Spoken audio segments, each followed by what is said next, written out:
This Go Bowling at the Glen Betting Picks 2025 edition of the NASCAR Gambling Podcast here on the Sports Gambling Podcast Network is brought to you by Underdog. Get up to a $1,000 deposit match when you sign up at UnderdogFantasy.com. Promo code RACESGPN. Driver, start your engine!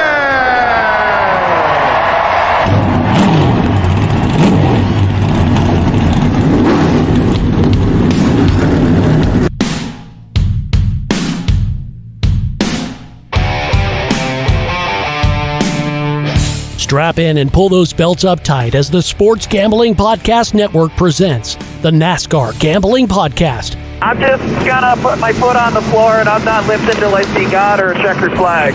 My man. With all the news and the best bets for your NASCAR weekend. We want to thank you tonight for these mighty machines that you brought before us.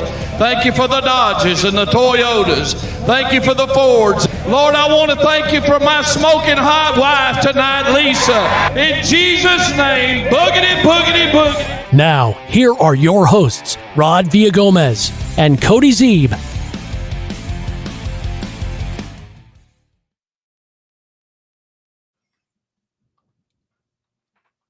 Welcome in to another episode of the NASCAR Gambling Podcast here on the Sports Gambling Podcast Network. He's Cody Zeeb. I'm Rod Villagomez.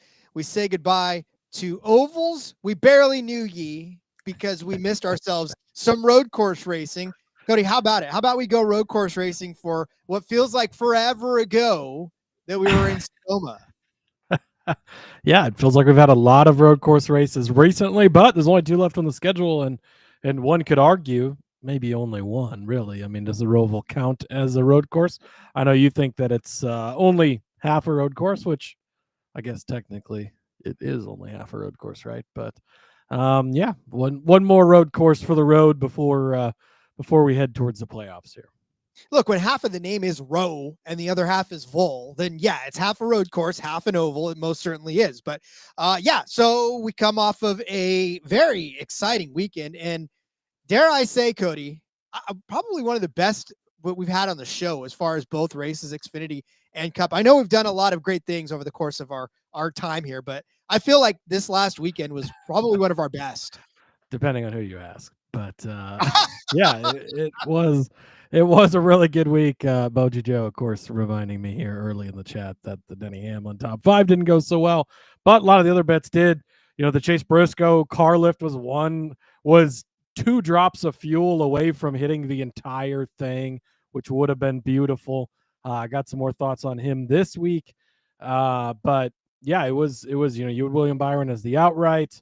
And we hit quite a few things overall. So it was a really tough year this year, you know, to start. It was out of the gates, things were really rough, but last couple of weeks, they've definitely been looking up a little bit more, and we're in playoff form, if you will, Rod. Absolutely heading toward the playoffs with fantastic momentum. So I'm definitely looking forward to that. Chat's already blowing up. Holy cow. Watkins Glen brings everybody out. Mark is saying hello. You definitely hit on Boji Joe talking about Haiti Denny's top 5 at 125, but love him at 12-1 this week and 75-1 to win. We'll talk about that. Yeah, we need to have a conversation. Marcus wants to know who the pick is to win at the Glen. We already know his pick.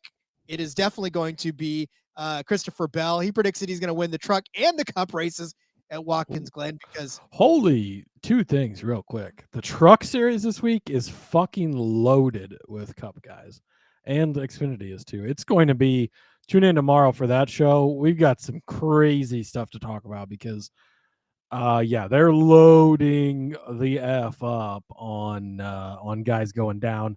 Last chance for cup guys to run in the trucks because their regular season finale is next week. And yeah, it's gonna be pretty crazy.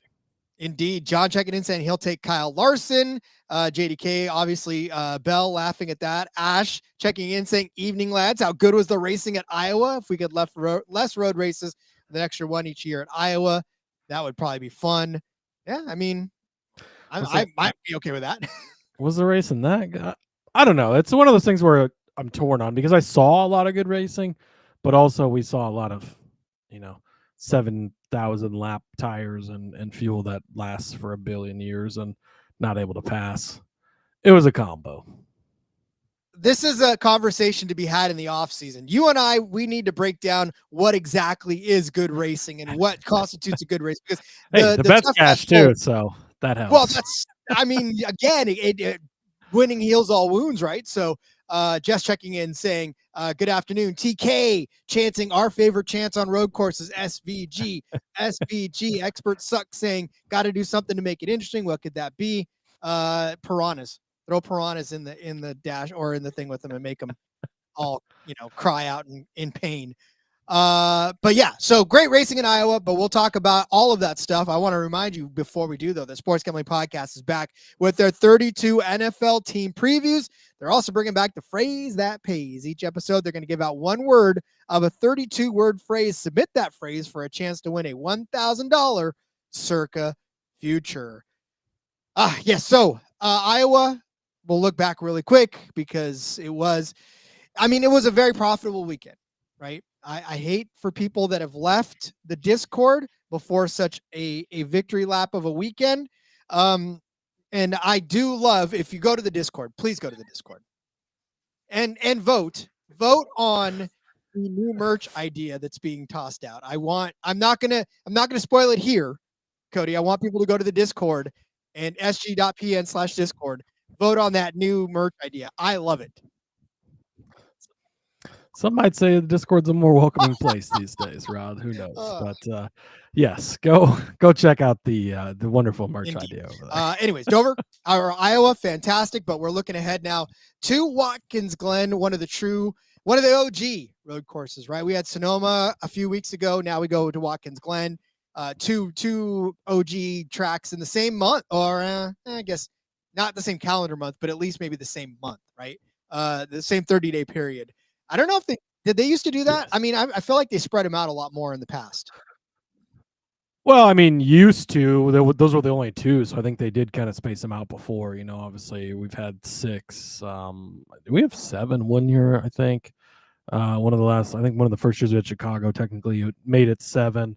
So they've been kind of bunched up more, but they are, it's been a lot more bunched up this year, it seems like, than I can recall, at least here in the recent years, where really we've had 3 road/street courses over the last month and a half, and we've got another one coming up here. So been pretty crazy. It is. Stephen Harvey, I threw that up there real quick. He wants more short tracks.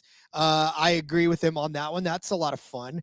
I mean, listen, to me, this has just been, I don't want to say like the greatest racing of all time, but I feel like it's actually, if you pay attention, and they've actually been showing more and more, I think, of the races around the track, which kind of makes it, because obviously you and I, Cody, we've been to races before. We know that the action is not always up front. The action is in the middle of the pack. The action is toward the rear. Sometimes that's where like the racing is happening. It's not the fuel mileage racing that's happening at the front, but there's so much more to pay attention to than just the first driver up front. And I think broadcasts this season might be doing a little bit better.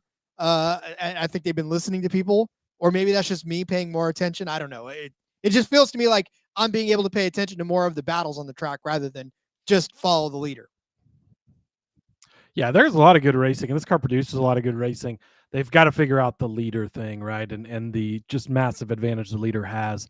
Boji Joe saying, why is Xfinity so much better? And will anyone in NASCAR say it? I don't know what you mean by that. I mean, everywhere you turn and you look, everybody's talking about how Xfinity races better and the car races better. Denny talks about it. Dale talks about it.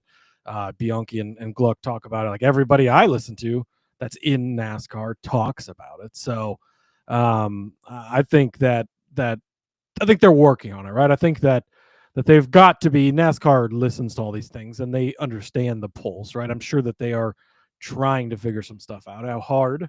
Maybe they need to work a little harder, right? But overall, and you look back recently at what we've had, and this is kind of a rough stretch, right? Because we haven't had, Charlotte was one of the best races on the Gluck pole this year, right? And that was a great race, 1.5 miles. We've come to expect that. But then you had road courses, street courses, short tracks, all places where the car has not been as good. And the bad racing, all we've had lately is short tracks. So we've already known over the 3 years of this car, the short track package has sucked. And then for whatever reason, we decide to bring a harder tire instead of a softer tire. I thought we were going the correct direction for a while there, getting softer and softer, but then we hardened the tire up. I didn't understand that. And this tire didn't wear hardly at all, right? A little wear in the first stage, but that was it. I don't know. I don't either. And honestly, that's above my pay grade. All I do is yak about odds. I have zero input when it comes to making cars better. Hell, I barely know how my car is full of gas. We need to sponsor the NASCAR Gambling Podcast Lucky Dog camera or something. Because James with the great point. Freddie said it on DBC. The best race on the track is usually for the Lucky Dog. Those guys are fucking going at it to stay to get the chance to have their lap back. And we've seen a few times where that's worked out really well. I think Bubba was 2 laps down this past week and ends up with a 6th place finish after, fighting to get those laps back and taking those tires at the end. So tires did matter, just not up front. So, that's what it is. All right. So real quick, there's one news story that we're going to talk about right now that I know of anyways. And that has to do with the Truck Series. There's a lot of news stories, but that's kind of the big one. So Cody, we know now that the 52 truck is going to be occupied for the rest of the season. And obviously we could talk about it tomorrow more in the Truck Series episode, but figure we'll bring it up now because it is part of the news that just broke. So 52 truck, Stuart Friesen got hurt.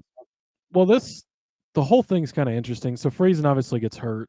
Caden Honeycutt racing for Nice. He's 6th place in the points currently, having a great season for Nice. He has apparently signed a deal with Toyota to become a Toyota driver next year. According to Dale Earnhardt Jr. and his speculation, he thinks that's for the 11 truck. I don't know where that came from. I don't know that he has information on that or if he's just speculating. I don't know. But anyways, so he signs this deal and Nice is like, fine, you're done, which is kind of weird because we see that's how you didn't give him a contract for next year. And if it is for the 11 truck, hard to turn down the best truck in the series, right? And that was kind of Dale's point. But yeah, so he signs that deal and Nice is like, all right, you're out the door, see you later, and fired him essentially. So they'd already announced Christopher Bell is going to run the 52 truck this week at Watkins Glen, so he will do that. But then Toyota's like, oh shit, we got this 52 car open. It's still racing. It's in the playoffs for the owners championship rather. Obviously, Stewart's not going to be able to come back and compete for the drivers championship, but Honeycutt can still compete as long as he's able to drive a car this week, right, and keep up his streak. So he's going to be in a Young's Motorsports car truck this week rather, and then he'll jump in that 52 truck starting next week at Richmond. So interesting developments and stuff. But Honeycutt, a guy I know we both really, really like, if he's going to be in a Tricon truck next year, oh, buddy, that's going to be really, really beautiful. So it'll be interesting to see how he does in the 52. Not just a Tricon truck, but the Tricon. Yeah, potentially the. Yeah, if it is the Tricon truck, that would that's obviously speculating that Corey Heim will probably end up being a full-time. I don't know. There's been talk of him being immediately going to Cup. There's let's go to Xfinity. I don't know. I don't think there's no reason he goes to Xfinity at this point in time. It's Cup or back to trucks. Xfinity's probably not going to do anything for him, but where does he go? That's all part of it, right? Is it a 2311 ride? Is it another legacy ride? Does somebody besides Toyota snap Jim up? Who knows? That's more. We'll find out eventually, but interesting stuff. Anything you want to talk about before we start getting to the racing? I'd like to talk about the racing. Let's talk about the racing. We will do exactly that. But first, let me tell you about our friends over at Underdog. Underdog Best Ball Mania is happening all summer long, giving away $15 million in prizes, including $2 million to first place. There's no waiver wire. There's no argument about trades. Best ball is the best way to play fantasy football. Underdog is also a great place to play pick'em, where you can win up to 500 times your entry. I've been doing this DGen's only play of the day thing for the SGPN website. So if you go over there, check it out. I've been pulling out some random plays. I absolutely love this one. Spoiler alert, this one may make the play of the day on Friday, but it is the All-Pro Motocross Jet Lawrence in the R9 Ironman Raceway. This is happening Saturday. You can get in on this now, though. His finishing position, better or worse than 1.5? Obviously, that means, is he going to win? Well, Jesus Christ, when you look at this guy's stats, right? Since May 24th of this year to July 12th, he went on a streak of 1, 2, 3, 4, 5, 6, 7 wins in a row. Broke that streak on the 19th of July in Washogal with a second-place finish in the motocross event there. But I'm taking the better then. Let's get him back on the top step of the podium. Plus, I love his name, Jet Lawrence. That sounds like a superhero name or some super spy name. But Jet Lawrence, better than 1.5 finishing position in the all motocross over there on Underdog Fantasy. You can get in on this action too by signing up with our promo code RACESGP, and you're going to get a special pick and a first-time deposit offer up to $1,000 in bonus credits. UnderdogFantasy.com, promo code RACESGP. And from our friends at Underdog to our friends over at MyBookie, we're brought to you by MyBookie.ag. MyBookie is your place to bet on every sport, including the MLB, WNBA, golf, and of course, football futures. MyBookie accepts customers from a ton of locations. Easy deposit, lightning fast payout using cryptocurrency. My Ottawa Red Blacks picked up a win last week against the Hamilton Tiger Cats. I told you, I knew they were going to cover the spread. I just wish that I had been ballsy enough to say, go ahead and take the outright. This week, they're playing the Argos. Tougher matchup. They're 3-point underdogs in this game. Screw it. I'll take it. 3 points. Ottawa Red Blacks +3, -110 over on MyBookie. They're going to win 2 in a row. They're going to turn around and win the Grey Cup, and I'm going to be happy. You can head to mybookie.ag. Use promo code SGPN for a 100% deposit match up to $1,000. Terms and conditions apply. It's mybookie.ag. Promo code SGPN. So go, please. And I don't tend to promote myself all that much on this, but go to the Sports Gambling Podcast website. Click on the DGen's only play of the day. The bosses are giving me a trial run on that one. So if it does well, then I can keep going. If not, then I'm relegated to the dog pound. So. Yeah, gotta say I love this. For as much as you give out just random ass shit on these ads, and you kind of made it your thing, right? You love the random stuff. Now you've turned it into a piece for Sports Gambling Podcast, and it comes out every day. I tell you, yesterday I hit the Japanese baseball. I picked the teams to go over 6.5 runs, and they got me the hook. It was 7. So today I'm doing, what is it? It's the Asia Cup basketball tournament. So that's like a 1 a.m. thing for you guys on the East Coast. So if you want to pay attention to Sweat It Live, stay up till 1 a.m. I love it. Absolutely. All right, Cody. Well, then let's turn our attention to Watkins Glen, New York. I was pretty close to Watkins Glen, New York once upon a time, where we are going. Come on, Rod. I know you like to give the towns their appropriate names. This track is not located in Watkins Glen. But that's what it says. Well, it's located in Dix, New York, according to my well, research. Wikipedia lied to me then too, huh? All right. I guess. Maybe I was looking at the wrong thing. I don't know. But DIX, unincorporated town. Thank you very much. But that's what I saw. Right. But well, anyways, hold on. Now I'm going to have to look for that because it says in Schneider County, New York. Watkins Glen is blah, blah, blah, blah, blah, located in Watkins Glen, New York. Yeah, I'm not seeing the Dix part of it. So, okay. I mean, I know my search history says a lot Dix, but I'm just, all right. So we are set for 90 laps around this 2.450 mile road course for 220.500 miles around the Watkins Glen International. Like I said, one of the OG road courses of the NASCAR circuit. Yeah, it is. It's been I'm reading right here, Rod. It's on Wikipedia. Nicknamed the Glen is an automobile there it track is. located in Northeast United States, located in Dix, There it New is. York. Come on. Jeez, you're letting me Not bad. down here, bro.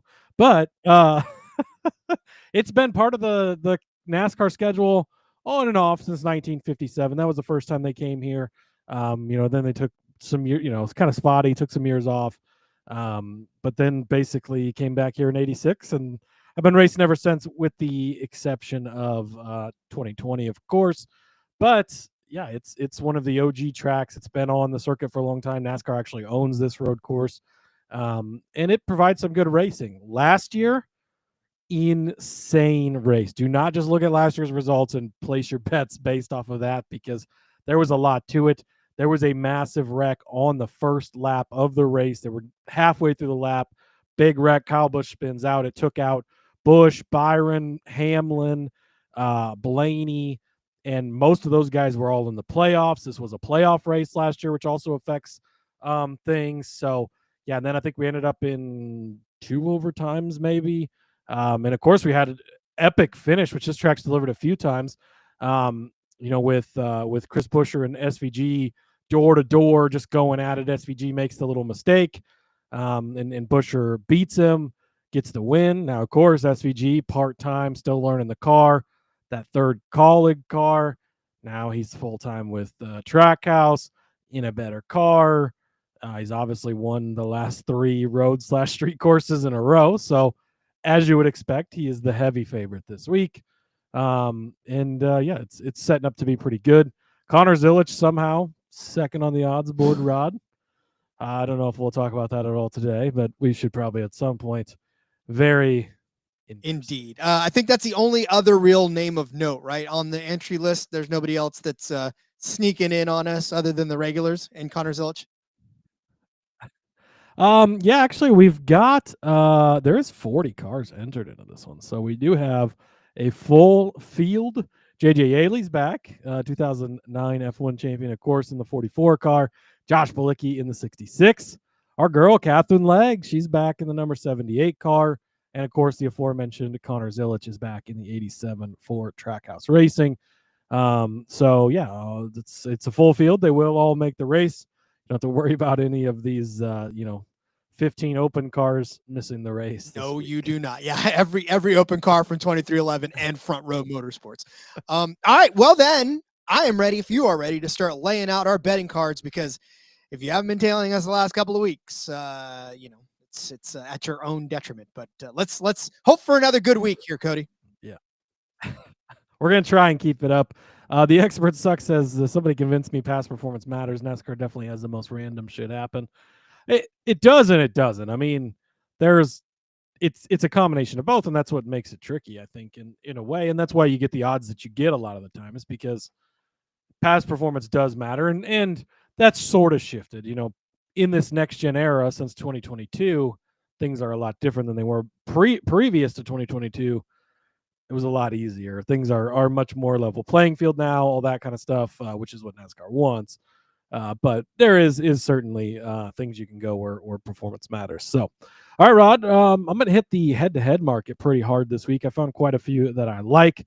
I'm going to kick it off with Zane Smith over Carson Hocevar. You can get this one at plus 145 over in DraftKings. This is an interesting matchup for a couple of reasons.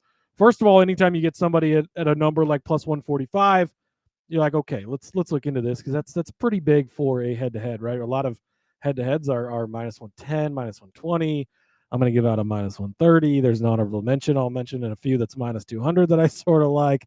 But we're going to start with Carson Hocevar. It's a road course, and we just saw this at Sonoma a couple of weeks ago. This is your chance. If you're mad at Carson Hocevar, checks notes. That's everybody. Everybody's mad at him.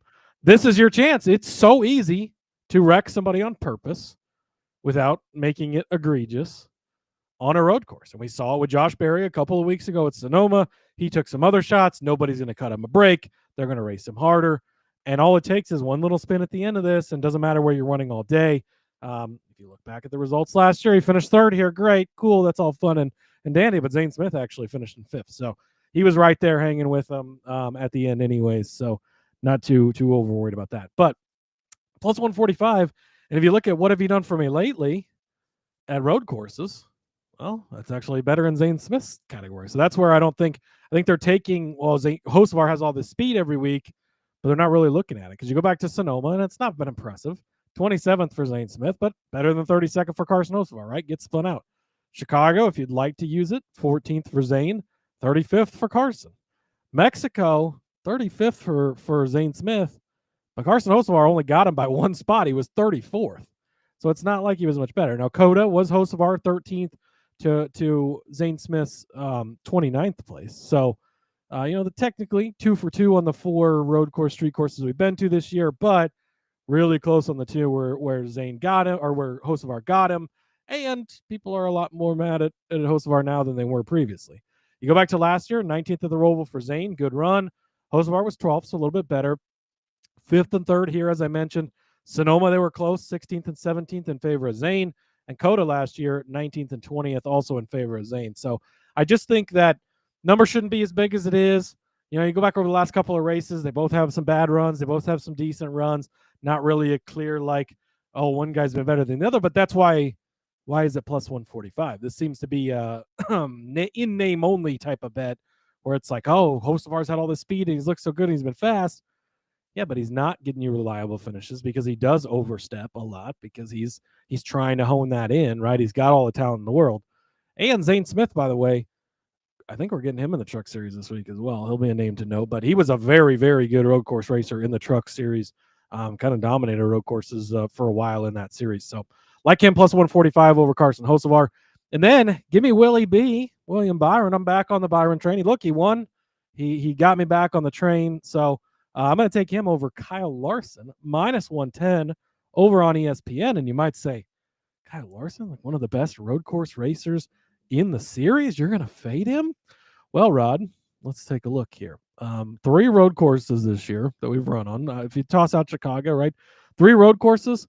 Let's play a game. What do you think Kyle Larson's average finish in the 3 road courses, Coda, Mexico, and Sonoma? What do you think his average finish is this year, Rod? One of the best race car drivers in the world, one of the best road course races in NASCAR. What would you guess that his finish? So as I'm looking at all of the top, so I actually wrote stuff down this time. So as I'm looking at the top 10, I'm going to say that it was probably in the 15 to 20 range is what I'm going to say.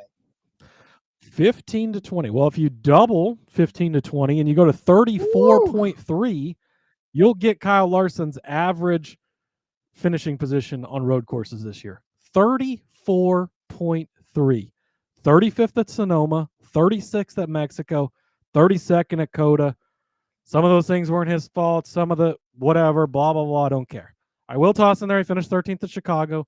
I don't consider that a road course, but I'm going to include the Chicago stats, his recent, current form, whatever. We've noted time and time again, not the same. And JDK, right on time, right? Captain Shook.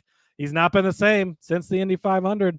We saw it again last week with a 28th place finish at Iowa. He's just not looking good right now. Now, his teammate, William Byron, on the other hand, 8th at Sonoma, 9th at Mexico, 2nd at Coda. I should have figured out the average spots he's beat him by, but it's a fucking lot. It's more than 25 average spots he's beating him by on all these road courses. Byron did finish 40th at Chicago. If you want to toss that asterisk in there, fine. If you go back to last year, results kind of definitely get mixed up a little bit more. They each had 2 road course wins last year.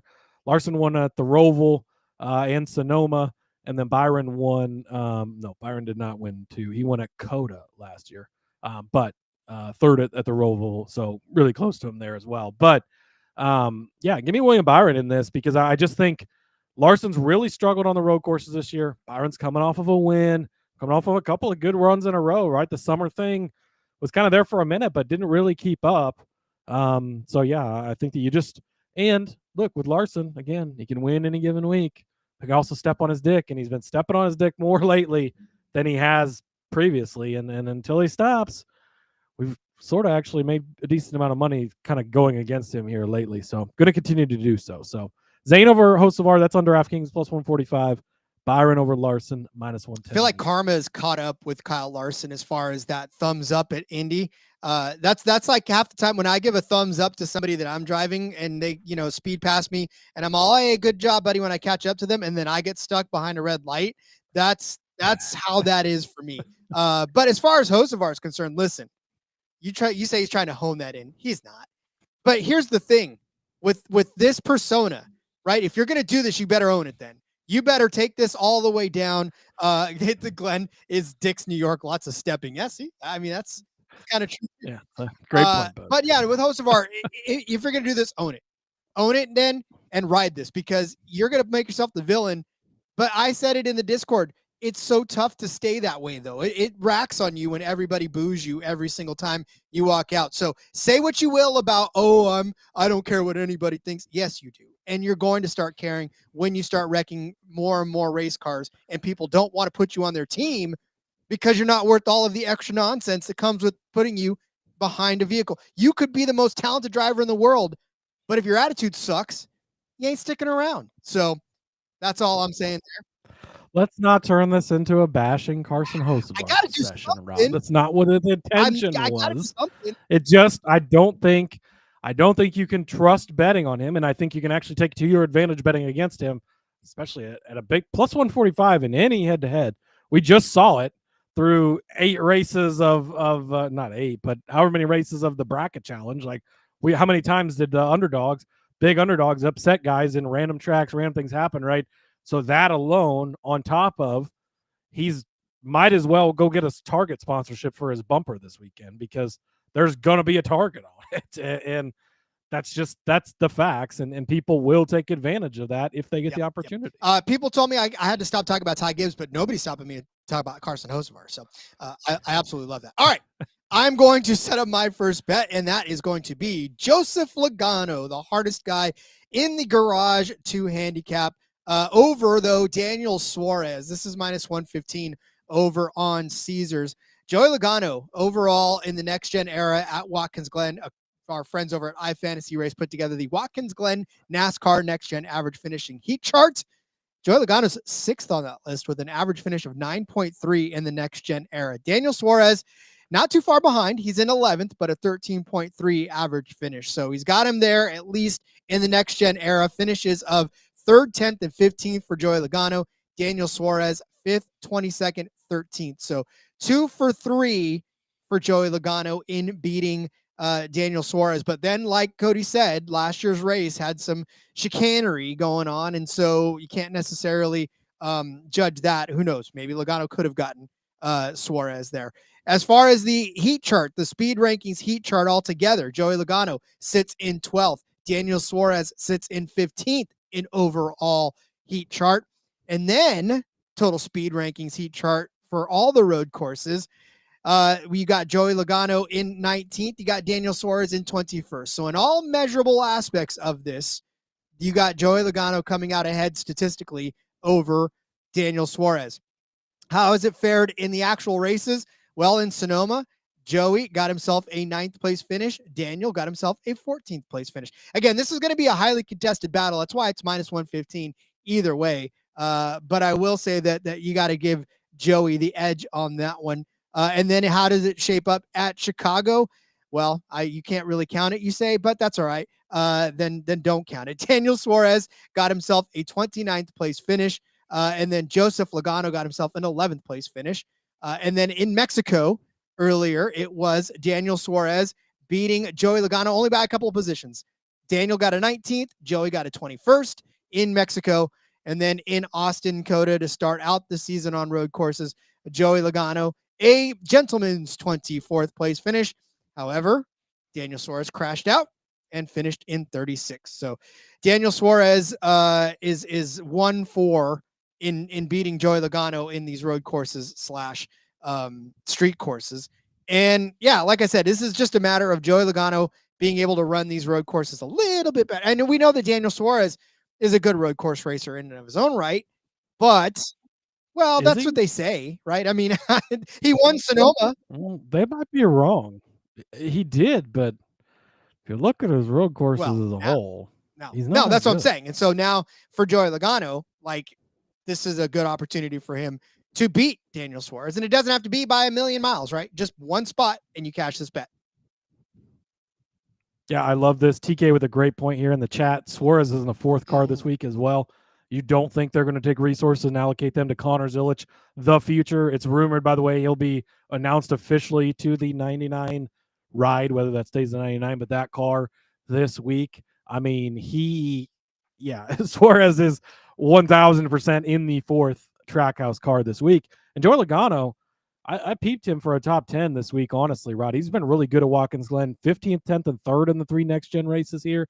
He's previously won here back in 2015, and he's kind of always run good throughout his career at this track in particular for not being what you really think of as a road course guy. It's so fun to go back and look at some of the guys who have won back in the like when we only had 2 road courses a year, nobody cared about road courses or worked that hard. So guys like Joey Logano have wins. Guys like Denny Hamlin have wins.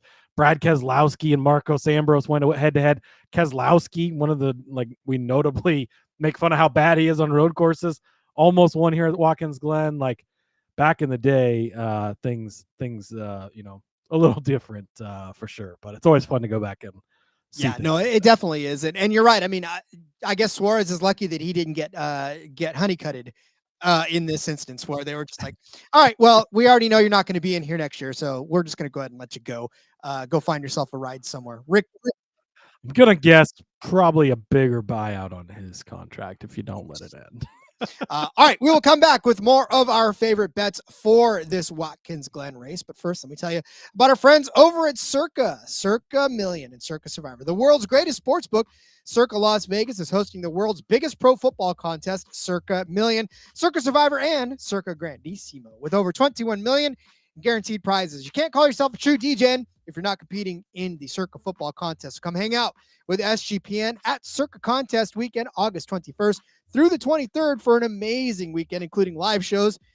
You guessed it, open bars, alcohol, and degeneracy. You got to love the combination. Plus, get yourself 15% off a stay at the Circa with promo code SGP15. Contest is open to everyone. Plus, you can sign up in Nevada and play from anywhere with the help of SGPN's official proxy. Go to footballcontest.com. Use promo code SGP to get $50 off of your proxy fees. Rhythm continues to crush it with power trends, essentially the best of what their house model has to offer. These AI detected patterns where Rhythm's model has consistently won and has a high ROI. Think a strikeout prop that wins 59% of the time when the line and win probability hit a certain range. Power trends are updated daily and exclusive to Rhythm. There's no touts, there's no noise, just clean data-backed bets. MLB power trends are crushing it. A lot of unders on batter hit props that are collectively hitting at a 70% rate. Fading players, definitely profitable and prosecutable. I don't want ever. WNBA power trends since the All-Star break, 27-16 on power trends with a 23.36 ROI. Absolutely cooking. Nice little bankroll builder for the NFL, which is right around the corner. Go download the Rhythm app, check out power trends, and start betting smarter. You know that we are going to be. Speaking of WNBA, how about Skylar Diggins? We're talking points and assists for her. Well, let's see. We got the Rhythm is predicting 15.9 points and assist. She's averaging about 19.8. The current prop line is 20.5. She hits 25% of the under. So 79% or 75% on the over. So what is that telling you? I guess it's telling you to take the over on that one, right? I don't have to be a genius to try to decipher that. So you can go do your own research over on Rhythm. Get your 7-day free trial today. Go by going to sportsgamblingpodcast.com/rhythm. There really is no reason to not be informed in your betting world with everything the SGPN gives you for free, Cody, for free. Yeah, it's how much did you say? It's so much, Cody. It's so much that most people complain because they have to pay so much for winning picks. Free. I don't know. Free is a pretty good deal. Don't get a lot of things for free these days. Speaking of free, how about the next free pick that we've got to give out? I'm not, this is just honorable mention going back to the Carson Hocevar thing. You can get Chase Briscoe over Carson Hocevar on Bet365 at -200. I'm not going to give that out officially, but that head-to-head makes absolutely no fucking sense at all to me. So, if I was in a Bet365 state, I'd probably personally be playing that. Just going to throw that out there. So, all right, Rod, my next head-to-head, going to one of your other favorite drivers. We have enough Carson Hocevar talk already.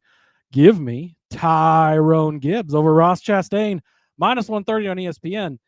Talk about matchups that don't belong. What are we doing with it? How is this even a matchup right now?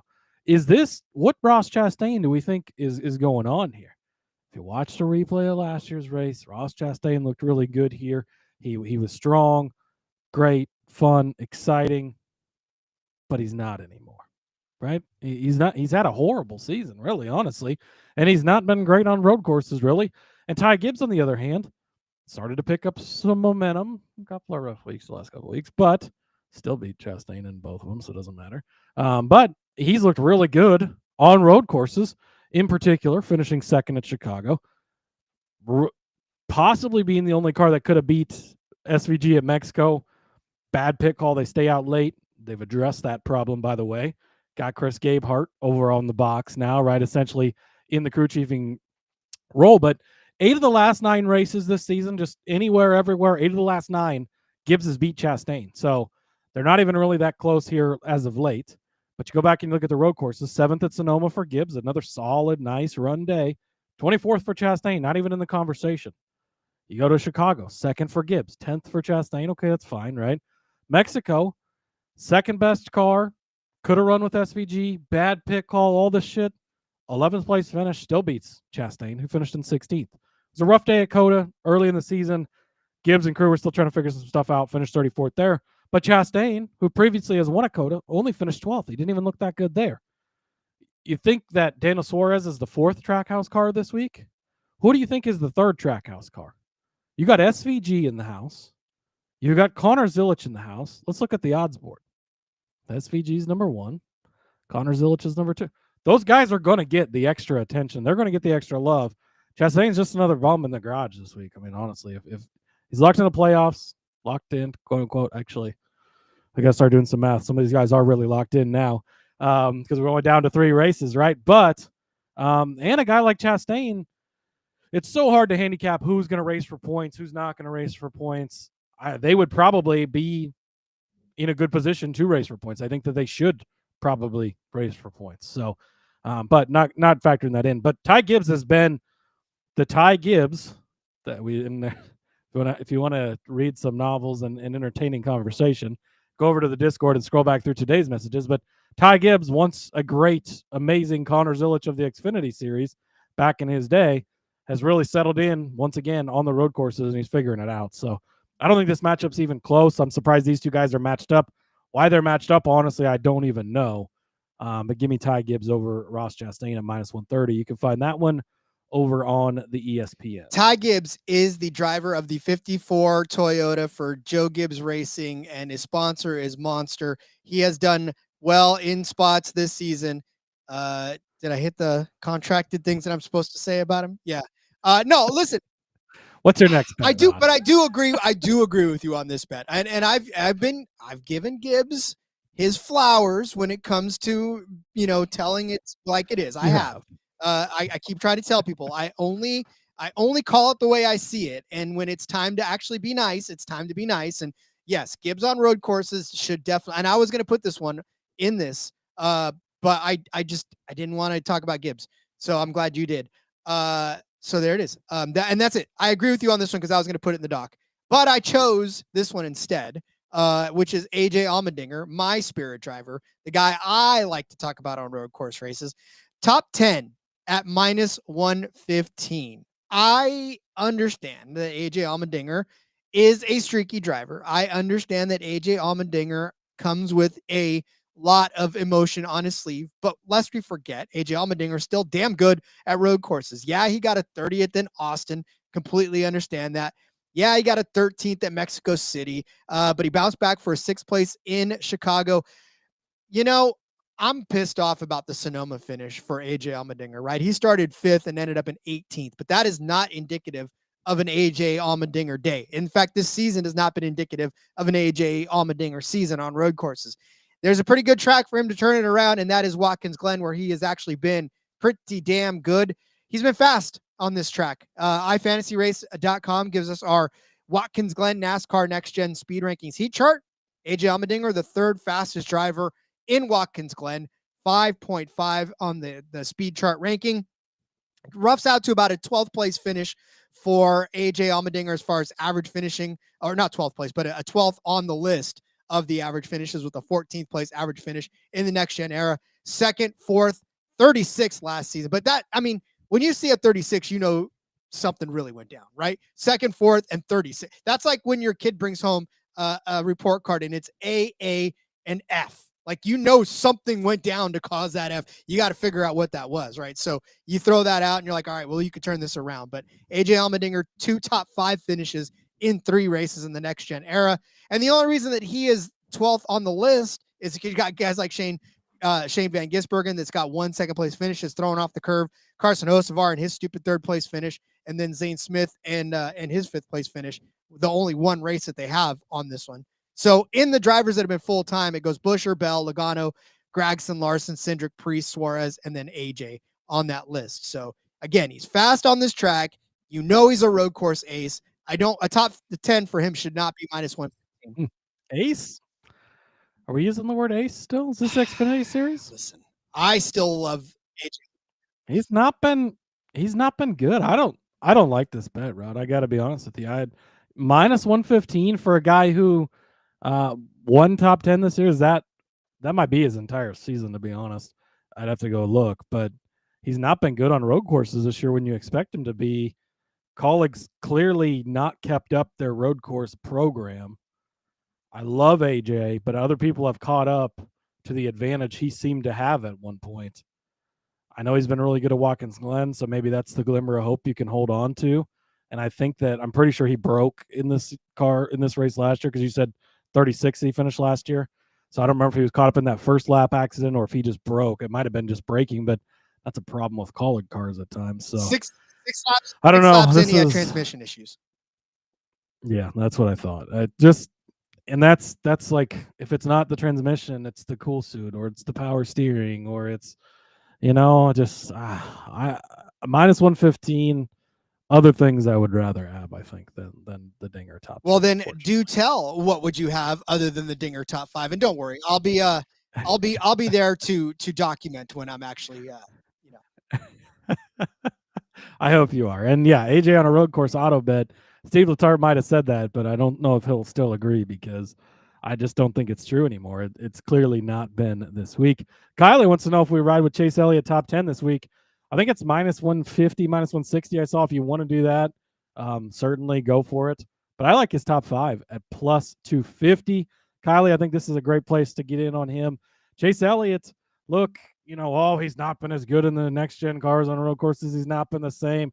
He's not, well, actually, he's still been pretty good. He hasn't won in the next gen era on road courses like he did 7 times in the old car, but he's still been good. He's coming off of a 3rd place finish at Sonoma a couple of weeks ago. 16th at Chicago, so he was close, right? But street course, take that for what it is.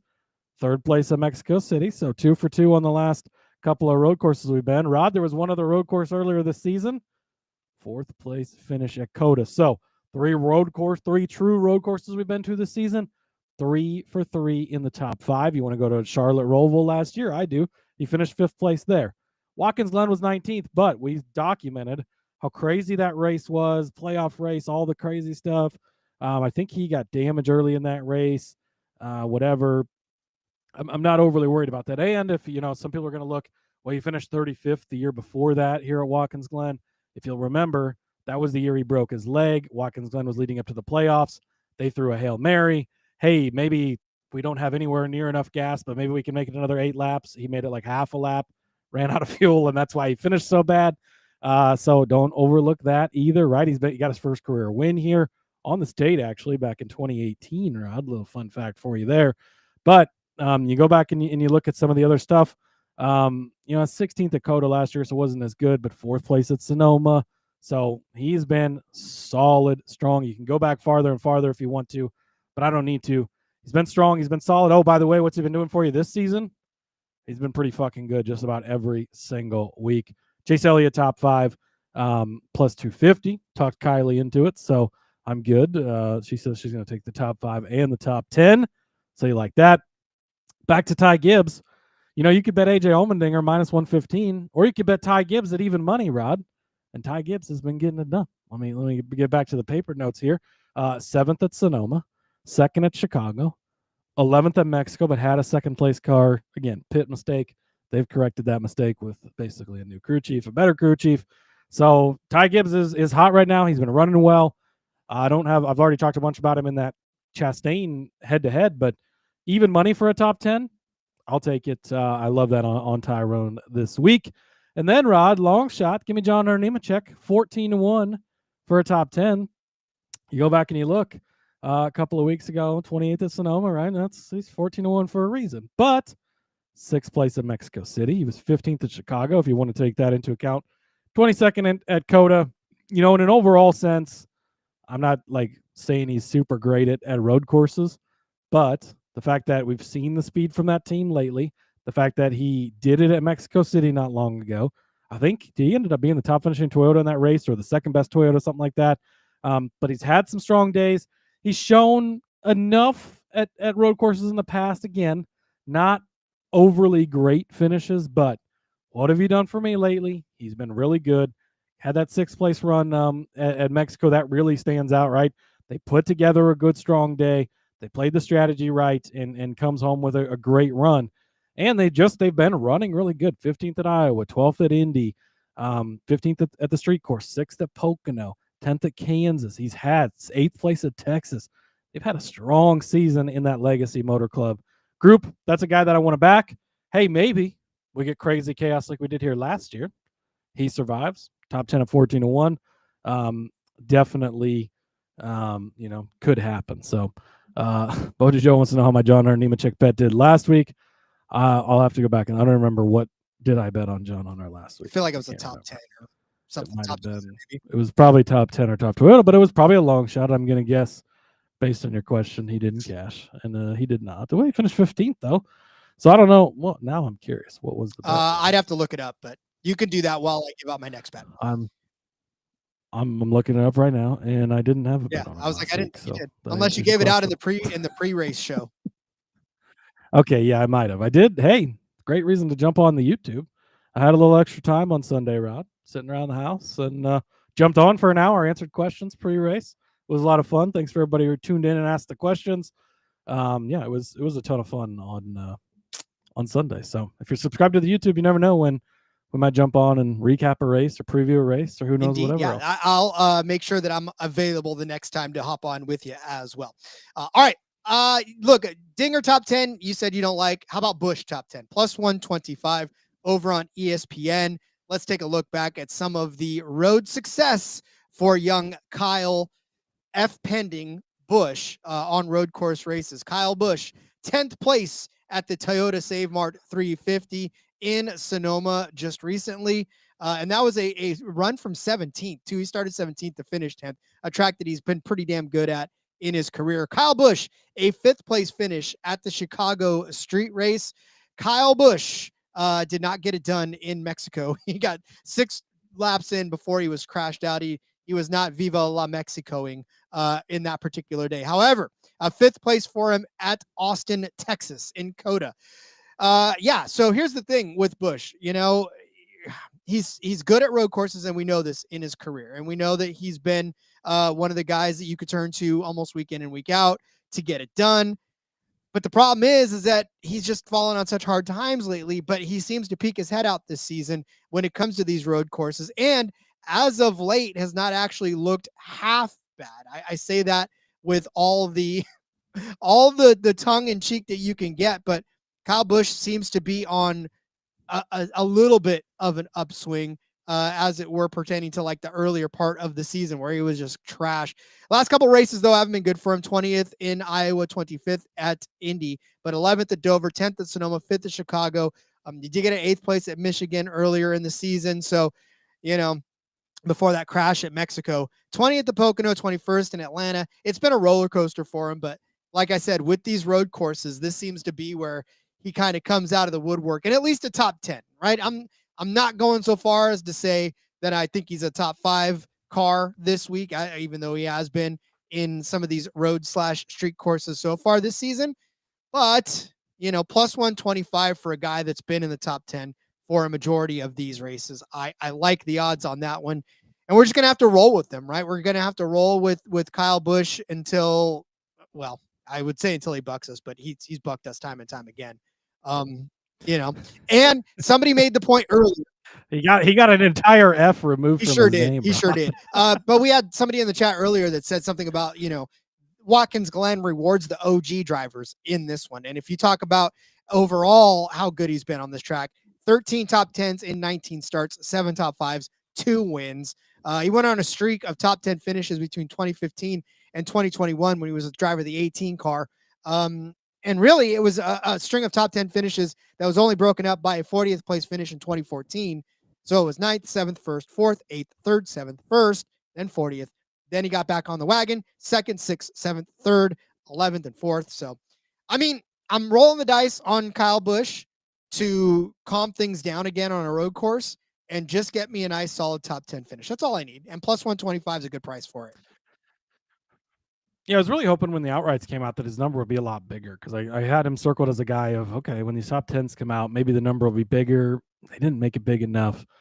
He did run really good at Coda. I think he finished 2nd place there, had a great run. So JDK pointing out that taking a look back is the only way to find anything good about Busch. That's pretty funny. Ash is tossing out a head-to-head Bowman over Busch at plus 160. Where the hell is that? Because I am very interested in that. And yeah, the Hocevar over Busch absolutely would not take that.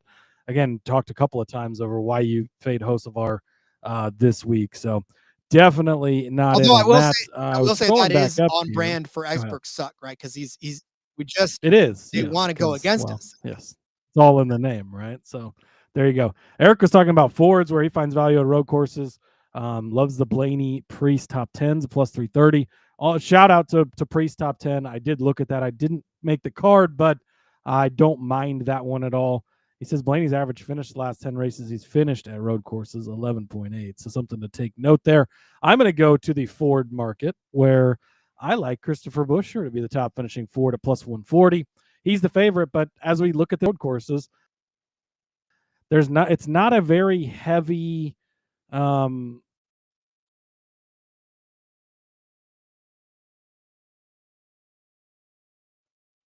Bull. Hendrick can be okay.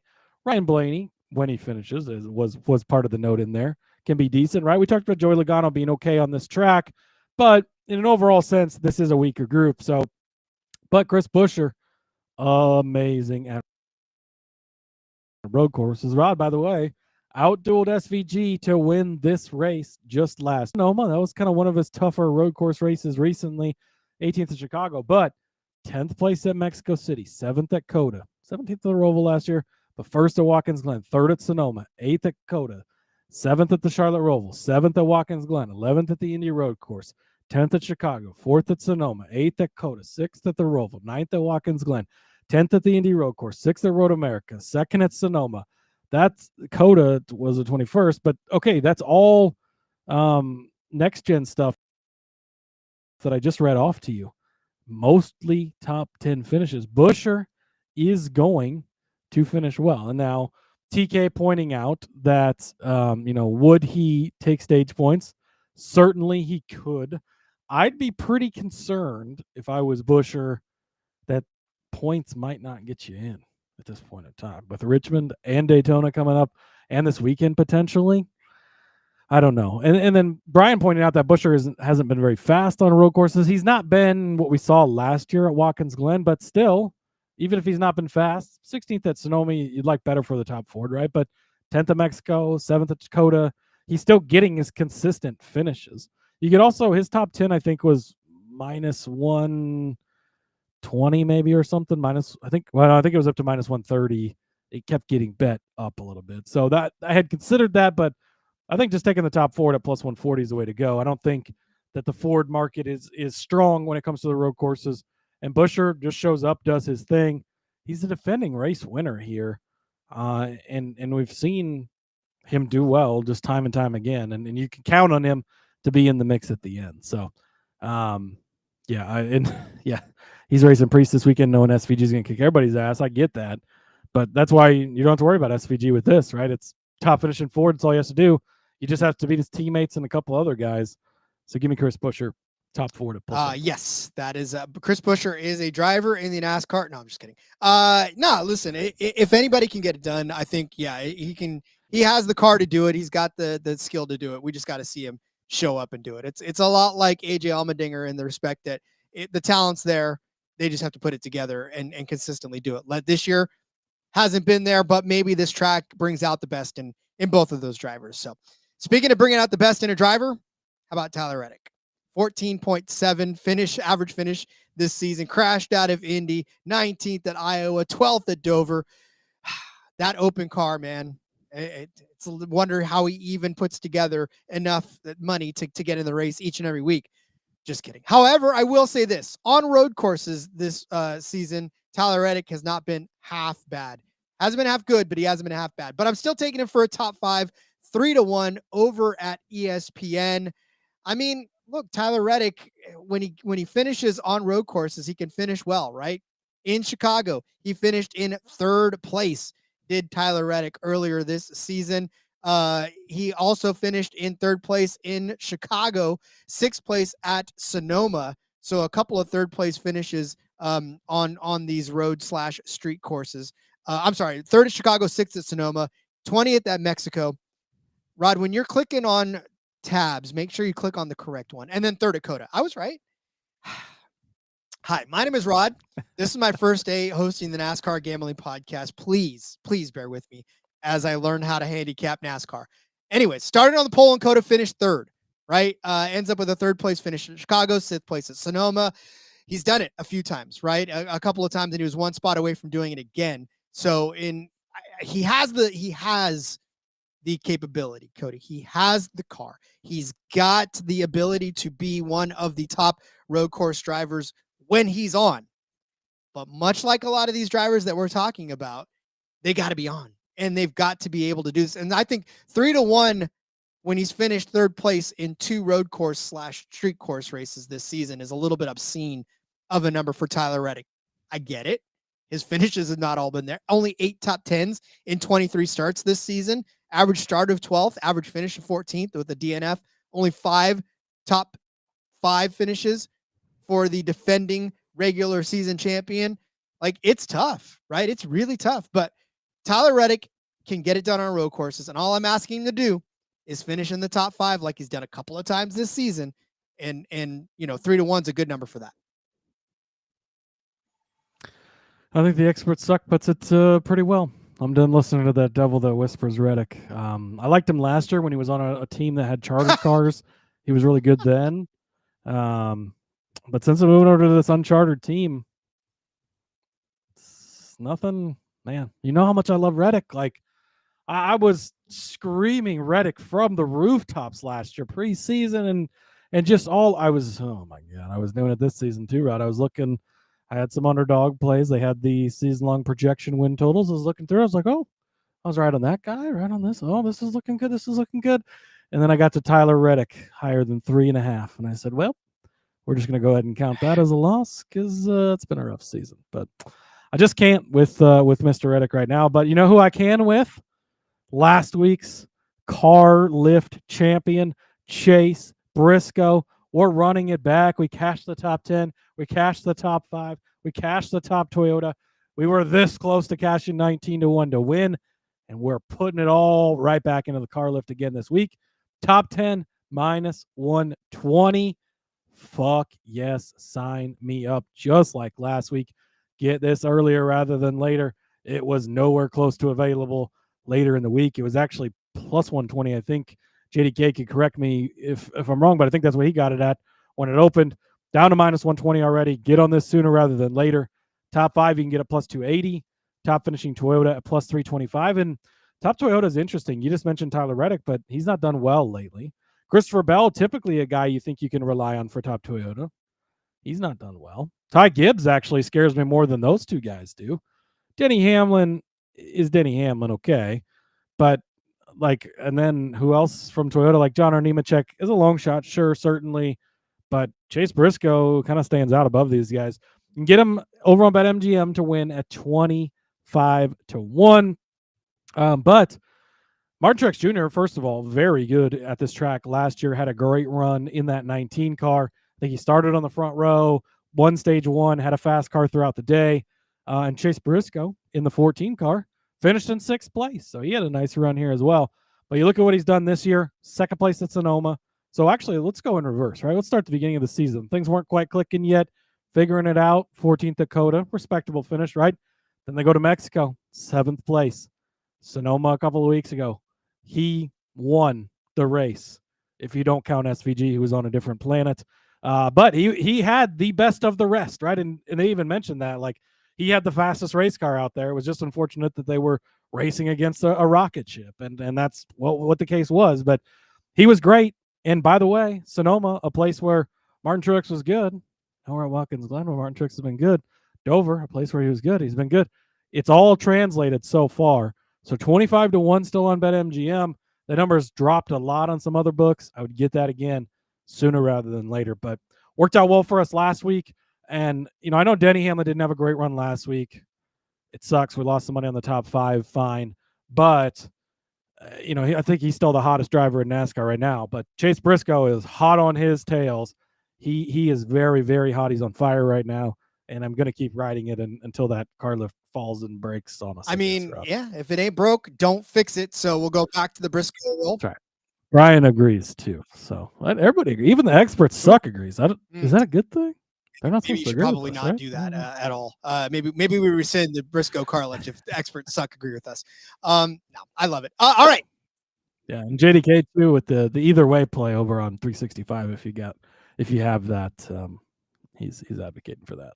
So okay, here's the thing, and I won't get too philosophical because obviously in the interest of time I won't go too deep into this. But Briscoe is the antithesis of Carson Hocevar. Briscoe is the quiet professional that gets it done on the track and doesn't open his mouth and get himself in trouble. Right? He's turning in good, solid finishes. He's doing his team well.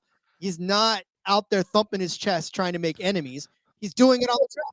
And other than from a betting aspect where it's been amazing for Briscoe? us, how boring is that? It's not boring. Rod? I love it. That's my favorite type of athlete. It's super boring. No, it's not really boring. boring. I love it. Carson Hocevar much more exciting. Now, when it comes to betting, Chase Briscoe's been super exciting. So I love it. All right. Well, so we talked about Denny Hamlin, and this is the way to get in on him. My next bet, and that is winning car number. Worked out well for us last week because we definitely knew, at least I had circled in what car I thought was going to win. But here's the thing, and I'll talk about the guy that we all haven't talked about yet in a second. I have one more box to fill in. However, I will say this. This is how you hedge against that. I'm going to take the winning car number under 54.5 minus 105. This is the line in which you get everybody essentially except SVG, right? Ty Gibbs is the line. This is the Ty Gibbs line. So everybody from Ty Gibbs down, you get. The only drivers on the other side of this that could possibly scare you is maybe Ryan Preece, maybe Michael McDowell, maybe Carson Hocevar, Connor Zilic, and SVG. We already talked about Daniel Suarez not necessarily being a factor. So if you want, you do this breakup unit thing where you put all a quarter of a unit on each one of the guys above this, and then just bet the under 54.5 and let the chips fall where they may. Because again, the only people on the other side of this are the race favorites and one other guy that's probably going to get punted before the first lap is even finished. So Michael McDowell and Josh Bilicki. If Josh Bilicki burns you, then we quit NASCAR altogether. We become the motocross gambling podcast and just quit altogether. But I'm not going to read you off everybody that's underneath this because it's everybody else, right? And this is a way for you to get guys like Byron, guys like Larson. If you don't really truly feel that he can get it done, and he does, well, then you're happy because you still cash this bet, right? It's the AJ Allmendingers of the world. It's the, Boji, I'm telling you, believe me, I'm getting to the other side of this. Don't worry about it. The under is only to hedge you in case nonsense happens and, one of those 4 cars on the other side of it doesn't come through for you, right? This is an everybody else bet. This is almost like SVG against the field type of a bet in F1, right? Where it's like Max Verstappen and the field.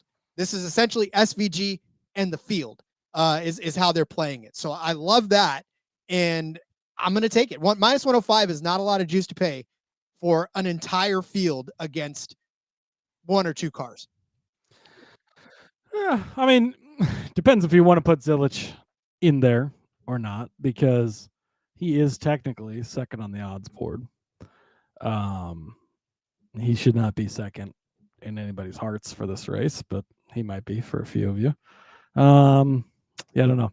I think, Rod, that as we go into our outrights here, I think that you should go first when it comes to outrights, because I'd like to comment on your pick here. Okay, I like that. So 2 things real quick. Boji Joe saying this sounds like the sure thing in horse racing. I'm not saying it's a sure thing. There's no sure thing. Because guess what? Nonsense equals NASCAR, and that's Expert Sucks coined that phrase. Yes. Okay. So yes. Cody wants me to go first because SVG plus 140. Here's the case. And I know we continue to say, well, you can't bet that. You can't bet that because so many stupid things happen to people and you can take it out. But we're done saying that. Yeah, because we absolutely know that SVG, you want to get burned by betting on him and him not winning, then you not betting on him and him winning. Because we've seen the dominance of SVG this year, right? And Brian says, as you've been saying, SVG and log out. Brian, I'm right there with you, because I guarantee you right now that this is the situation in which you throw everything that you usually do on a week-to-week basis out the window, because we've seen him just dominate in a way that I don't know that we've seen that many drivers in the past come in and just whoop everyone's ass on road courses. And so, hold on, Cody. Let me.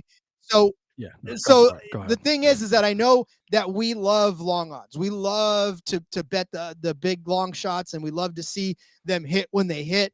But there's a point in time where you just have to say, this guy is going to win. Plus 140 is a generous number because they could Max Verstappen us and give us like minus 200. They could give us minus 150 for him to win this race, but they're not. They're saying that there's a little bit of hope that he doesn't win this race. And so we're going to go ahead and give you plus money. We'll let you double your money a little bit in this instance if he does win. Now, I guarantee you right now, this plus 140 on FanDuel is going to go away when he qualifies on the pole this weekend. It will evaporate quickly. And Brian, we saw it we saw it with our own eyes. We saw SVG in Sonoma. It's just, And you're sorry, Boji, but you're wrong. He doesn't have the advantage here at the Glen. NASCAR's been here for decades. Okay, yes, they have, and that's great. But look what he's done. He's won 3 road/street courses in a row, including Sonoma, where NASCAR's been for decades, and it wasn't even close. He dog walked everyone. He finished second here last year in the 3rd colleague car on a part-time basis when he was still figuring it out. Oh, by the way, he's got in the back of his mind what happened. And not only did he finish second here last year, he finished second here last year because he made a mistake in the closing laps. He missed a corner and Chris Buescher got around him. That will not happen again. He's in a much better car. He is in a much better place. This is SVG's race to lose. And you mentioned Max Verstappen. This reminds me of Max Verstappen. It got to a point where you just knew he was going to win every single week. That's the point we're at. This reminds me of Kyle Busch in the Trucks and Xfinity Series years ago. He could come down for his 5 races. I would bet him at even money, minus 150, whatever the case was, because he would come out and it would be 5 for 5. You knew he was going to win. It didn't matter if he got speeding penalties. SVG in this race last year got completely fucked by his teammate Daniel Suarez getting stuck in the sand barrier when he was going to try and come pit. They had to fight back. He still made it back to the front. Is there ways that he could not win this race? Absolutely. Things go wrong. Accidents happen. Things break. Yes, but if they don't, he is going to be head and shoulders above everyone else. He is going to dog walk the field. He's going to kick everybody's ass. It's going to be his fourth win. We're going to be talking about all the records for the rookies, all this stuff. It's not even close. And at plus 140, you're getting a hell of a deal for, again, it's Briscoe made that reference. I had the best car besides the spaceship, rocket ship, whatever he called it, that we were racing. And that's what you're against. This is clearly SVG's week to win it all. So I fully endorse your pick. If you did not have SVG, I would have had SVG. And if you want to bet one single outright this week, and that's the plus 140 on SVG, do that. And if you lose, this is one of them, like, and I talked about this Sunday when I did that live show. If I lose on Denny Hamlin top 5 after he's done it 15 races in a fucking row, fine, you lose on it, whatever. I don't feel that bad about it. And we made it up in other places anyways, but you can't feel bad betting on SVG this week because he will have, I 100% guarantee you, he will have the best car this weekend. Again, things can go wrong. I'm not guaranteeing he's going to win, but he will be the best. Yeah, and honestly, I know that, like I said, we love to be, the world loves a contrarian take. The world loves hot takes. The world loves flashy shorts that make you look like you know what you're talking about when they hit and make you look like an idiot when they don't. But sometimes you just have to embrace the truth for what it is, right? And this is one of those instances where you just have to embrace the truth. And yeah, and we've been the ones saying it's too small. Don't bet it. The number's not big enough. And he's proved us wrong. And now it's time.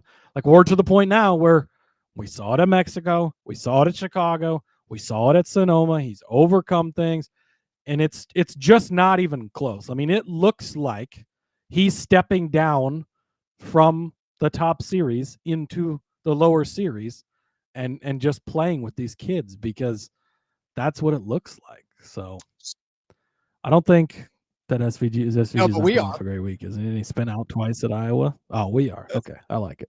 We'll go. I'm sure that's what Riley meant. So yeah. And Brian, the Cup Garage, certainly happy that we have stage cautions. If not, SVG laps the field. You're going to see, I think that we're getting down to crunch time, right? Points matter a lot right now. There's 3 races left. Playoff points matter a lot right now. You go into this race knowing you will not beat SVG. So a lot of people are going to points race, because if we can't win this race because SVG is in it. Let's go win stages. Let's go get points. A lot of people are going to do that. Plus 140. I mean, it's, yeah. And Brian, you're hammering the point home, and I'm sure you'll talk about this on your podcast this week too, but it is SVG's world on road courses, and we're living in it. So yeah, I fully endorse that. Of course, I already gave out Briscoe 25-1. If you want to take some other longer shots, sprinkle some insurance plays, right? If you're playing a plus 140 on an outright, it's multiple units, I would imagine. If you're doing how I'm going to do it, you take little 1 unit, fraction it out, however, on some insurance plays, because shit can go wrong, right? Things can break, wrecks can happen, somebody spins them out in overtime. It's not impossible. But give me the Briscoe 25-1 that we already talked about. William Byron 16-1. Number's way too big. Ty Gibbs is 22-1.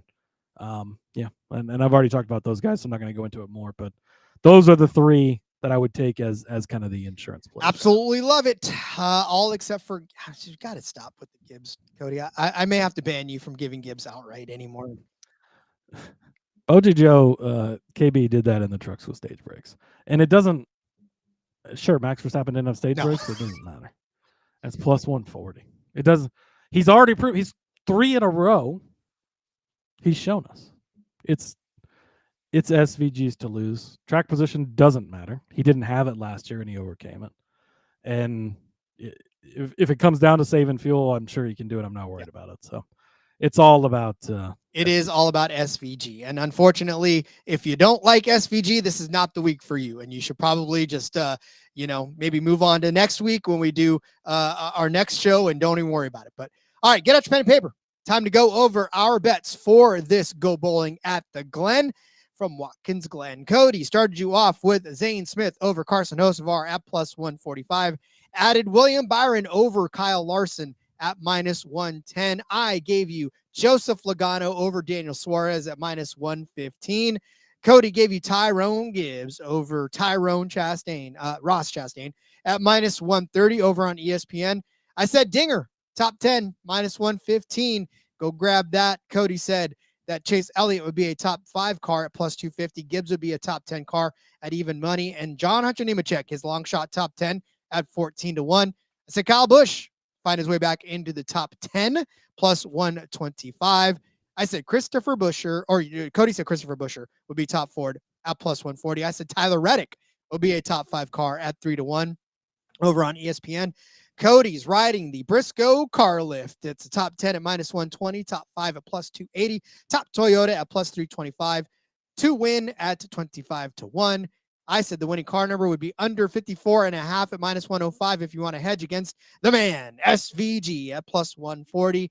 William Byron and Ty Gibbs at 16-1 and 22-1 were Cody's insurance plays. JDK wants to know the one outright got to have some. There was 4.